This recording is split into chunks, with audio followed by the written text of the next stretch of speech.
Hi hello నమస్తే, నేను కృష్ణాంజనేయులు. రాజధాని విషయంలో ముఖ్యమంత్రి వైఎస్ జగన్మోహన్ రెడ్డి సంచలనాత్మకమైనటువంటి ప్రకటన చేశారు.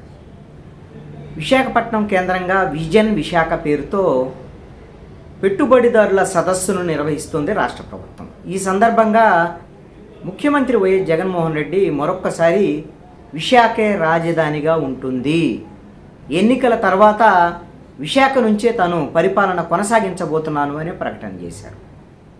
ఇంకా కీలకమైనటువంటి ప్రకటన ఏమిటంటే, ఆంధ్రప్రదేశ్కు రెండవసారి ముఖ్యమంత్రిగా విశాఖపట్నం నుంచి ప్రమాణ స్వీకారం చేయబోతున్నాను అంటూ సంచలనాత్మకమైనటువంటి ప్రకటన చేశారు ముఖ్యమంత్రి వైఎస్ జగన్మోహన్ రెడ్డి. రాజధాని విశాఖ నుంచి కార్యనిర్వాహక రాజధాని కొనసాగుతుంది. విశాఖపట్నాన్ని ఎంపిక చేసుకోవటం వెనక పూర్తి స్థాయి మౌలిక వసతులు, రోడ్లు, మంచినీళ్ళు, అన్ని రకాల భవనాలు అన్నీ అందుబాటులో ఉన్నాయి. విశాఖపట్నం అనేది ఒక పెద్ద నగరం కాబట్టి ఇక్కడ కొద్దిగా మనం పరిపాలనకు అవసరమైనటువంటి భవనాలను నిర్మించుకుంటే పూర్తి స్థాయి పరిపాలన ఇక్కడ నుంచి చేయటం అనేటువంటిది సులువు అవుతుంది అనేటువంటి విషయాన్ని కూడా ప్రకటించారు. అందుకోసమనే మేము విశాఖ కార్యనిర్వాహక రాజధానిగా ఎంపిక చేసుకున్నాం. అమరావతికి మాత్రం వ్యతిరేకం కానే కాదు, అమరావతిలో శాసన రాజధాని యథాతథంగా కొనసాగుతుంది అనేటువంటి విషయాన్ని చెప్పారు. అయితే ఏదో సాధారణమైనటువంటి సచివాలయం కట్టుకోవటము ఇవి కాదు, ప్రపంచం మొత్తం ఆంధ్రప్రదేశ్ వైపు చూసేటువంటి విధంగా ఐకానిక్ సెక్రటరేట్ని విశాఖపట్నంలో నిర్మించబోతున్నాం, ప్రపంచం అంతా ఒకరోజు ఆంధ్రప్రదేశ్ వైపు చూస్తుంది అనేటువంటి విషయాన్ని గర్వంగా ప్రకటించారు ముఖ్యమంత్రి YS Jaganmohan Reddy. Iconic convention centres, iconic stadium వంటివి కూడా విశాఖపట్నంలో నిర్మిస్తాము, మేము ఇక్కడి నుంచే పరిపాలన చేయడానికి నిర్ణయించుకొని ఉన్నాం. అయితే చాలామంది అంటే ప్రతిపక్ష పార్టీలు, కొంతమంది వ్యక్తులు రాజధాని విశాఖపట్నం రాకుండా అడ్డుకునే దానికోసం కేసులు వేశారు, అడ్డుకునేటువంటి వివిధ రకాల ప్రయత్నాలు చేస్తున్నారు. ఈ కేసులన్నీ కొద్ది రోజుల్లో తొలగిపోతాయి. ఈ కేసులు తొలగిపోయిన వెంటనే ఈ ఎన్నికల తర్వాత పరిపాలన అంతా కూడా తాను విశాఖపట్నం నుంచే కొనసాగిస్తాను అనేటువంటిది వచ్చినటువంటి పెట్టుబడిదారులందరికీ కూడా ఒక భరోసా ఇచ్చినటువంటి ప్రయత్నం. ఎన్నికలు సమీపిస్తున్నటువంటి వేళ ఎందుకు జగన్మోహన్ రెడ్డి ఈ తరహా ప్రకటన చేశారు? ఇది చాలా కీలకమైనటువంటి రాజకీయపరమైనటువంటి అంశంగా మనం చూడాల్సినటువంటి అవసరం కూడా ఉంది.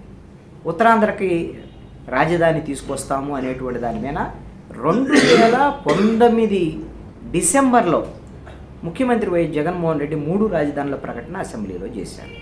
దాదాపుగా ఇప్పుడు 4 సంవత్సరాలు అవుతుంది. ఈ 4 సంవత్సరాల కాలంలో 3 రాజధానులకు సంబంధించినటువంటి విషయంలో ఒక్క అడుగు కూడా ముందుకు పెట్టినటువంటి పరిస్థితి లేదు. అనేకమైనటువంటి ప్రయత్నాలు చేశారు, కొన్ని కార్యాలయాలు విశాఖపట్నాన్ని మార్చడం కోసం. ఇవన్నీ చేసినటువంటి ప్రయత్నాలు మొత్తం కూడా ఎప్పుడైతే ప్రతిపక్ష పార్టీలు కొంతమంది హైకోర్టును ఆశ్రయించినటువంటి నేపథ్యంలో హైకోర్టు స్పష్టమైనటువంటి ఆదేశాలు జారీ చేసింది. మీరు రాజధానికి సంబంధించినటువంటి విషయంలో తుది తీర్పు రాకుండా ఒకవేళ విశాఖపట్నానికి రాజధాని మారిస్తే, కార్యాలయాలు మారిస్తే, ఒకవేళ తుది తీర్పు అందుకు విరుద్ధంగా ఉంటే మళ్ళీ వాటిని తిరిగి తీసుకొస్తారా? ఇవన్నీ కూడా ప్రభుత్వ ధనానికి దుర్వినియోగం అయ్యేటువంటి అవకాశం ఉంటుంది అనేటువంటి దాని మీద హైకోర్టు చాలా స్పష్టంగా అమరావతి రాజధాని అని తీర్పు ఇచ్చినటువంటి విషయం తెలిసింది. అయితే ఈ విషయమైన సుప్రీంకోర్టును ఆశ్రయించింది జగన్మోహన్ రెడ్డి ప్రభుత్వం. సుప్రీంకోర్టు కూడా ఈ అంశమైన రాష్ట్ర హైకోర్టు ఇచ్చినటువంటి తీర్పు మీద స్టే ఇవ్వలేదు. దీంతో రాజధానిని విశాఖపట్నానికి మార్చడం అనేటువంటిది ఈ 4 సంవత్సరాల కాలంలో వైఎస్ఆర్ ప్రభుత్వానికి సాధ్యం కాలేదు. అయితే రిషికొండ మీద పర్యాటక శాఖ 450 కోట్లతో భవనాలను నిర్మించింది. మొన్నే రోజా, అదేవిధంగా పర్యాటక శాఖ మంత్రి రోజా, జయేంద్ర సరస్వతి వీళ్ళు ఈ భవనాలను మొత్తాన్ని కూడా ఇనాగ్రేట్ చేశారు. కానీ ఆ భవనాలలోకి పరిపాలనకు సంబంధించినటువంటి కార్యాలయాలు కానీ, ముఖ్యమంత్రి కార్యాలయం కానీ మార్చడానికి అయితే బహుశా హైకోర్టు ఒప్పుకునేదానికి అవకాశం లేదు. అందుకోసమనే ఇప్పుడైతే ఎన్నికలకు ముందు వాటిని మార్చేటువంటి ప్రయత్నం అయితే చేయటం లేదు. కానీ ఈ ఎన్నికల సమయంలో మేము కట్టుబడి ఉన్నాం, విశాఖ అనే రాజధానికి నేను కట్టుబడి ఉన్నాను, అందుకోసమనే రాజధాని ఎట్టి పరిస్థితుల్లో కూడా పరిపాలన మొత్తం విశాఖపట్నం నుంచి ఎన్నికల తర్వాత కొనసాగబోతుంది అనేటువంటి విషయాన్ని జగన్మోహన్ రెడ్డి స్పష్టం చేశారు. ఇదే విషయాన్ని గత సంవత్సరం మార్చి 3-4 తేదీల్లో విశాఖపట్నంలో ఇదే ఇండస్ట్రియల్ సమ్మిట్ జరిగింది. అప్పుడు కూడా జాతీయ అంతర్జాతీయ ఇన్వెస్టర్స్ అందరూ కూడా హాజరయ్యారు. అప్పుడు ఢిల్లీలో సమావేశం పెట్టినటువంటి సందర్భంగా కూడా జగన్మోహన్ రెడ్డి ఇవే మాటలు చెప్పారు. నేను కొద్ది రోజుల్లో విశాఖపట్నానికి వెళ్ళబోతున్నాను, విశాఖపట్నం నుంచే పరిపాలిస్తాను అనేది. దానికోసం ఒక వారంలో 2 రోజులు విశాఖపట్నం నుంచి పరిపాలించేటువంటి విధంగా కూడా కొన్ని ఏర్పాట్లు చేసుకోవటం, అదేవిధంగా అక్కడ ఉత్తరాంధ్ర అభివృద్ధి కోసం మంత్రులు అదేవిధంగా అధికారులు ఆ ప్రాంతంలో నివసించడం కోసం కార్యాలయాల పరిశీలన నిమిత్తం ఒక కమిటీని కూడా వేసింది రాష్ట్ర ప్రభుత్వం. ఆ కమిటీ కూడా కొన్ని కార్యాలయాలని పరిశీలించి ఏ మంత్రులు కానీ అధికారులు కానీ ఉండటానికి కార్యాలయాలకు పరిశీలన కూడా జరిపింది. అయితే ఎన్నికలకు ముందు మరి ఎందుకనో కానీ ఈ కార్యాలయాల తరలింపుకి రాష్ట్ర ప్రభుత్వం సాహసం చేయలేదు. మరి ఎన్నికల తర్వాతే ఏదైనా సరే ఈ కార్యాలయాల తరలింపు ఉండేదానికి అవకాశం ఉండొచ్చు. ఇటీవల వైవి సుబ్బారెడ్డి కూడా విశాఖపట్నం నుంచి ఇంకొక ప్రకటన కూడా చేసి ఉన్నారు. ఈ రాజధానికి సంబంధించినటువంటి దాని చుట్టూవే మొత్తం రాజకీయం నడిచేటట్టుగా ఒక ప్రణాళిక రూపొందించుకుంటుంది వైఎస్ఆర్ కాంగ్రెస్ పార్టీ అని కనిపిస్తుంది. ఎందుకంటే మేము 3 రాజధానులు కట్టుబడి ఉన్నాం, 3 ప్రాంతాల అభివృద్ధి కట్టుబడి ఉన్నాం, ఉత్తరాంధ్ర రాయలసీమ అభివృద్ధి కూడా మాకు ముఖ్యం. కేవలం తెలుగుదేశం జనసేన అమరావతి రాజధాని కావాలంటుంది. ఒక సామాజిక వర్గానికి అభివృద్ధిని కోరుకునేటువంటి విధంగా వాళ్ళు ప్రయత్నం చేస్తున్నారు. మేము అందరి అభివృద్ధిని కోరుకుంటున్నాం అని చెప్పాలనేది వైఎస్ఆర్ కాంగ్రెస్ పార్టీ ఉద్దేశంగా ఉంది.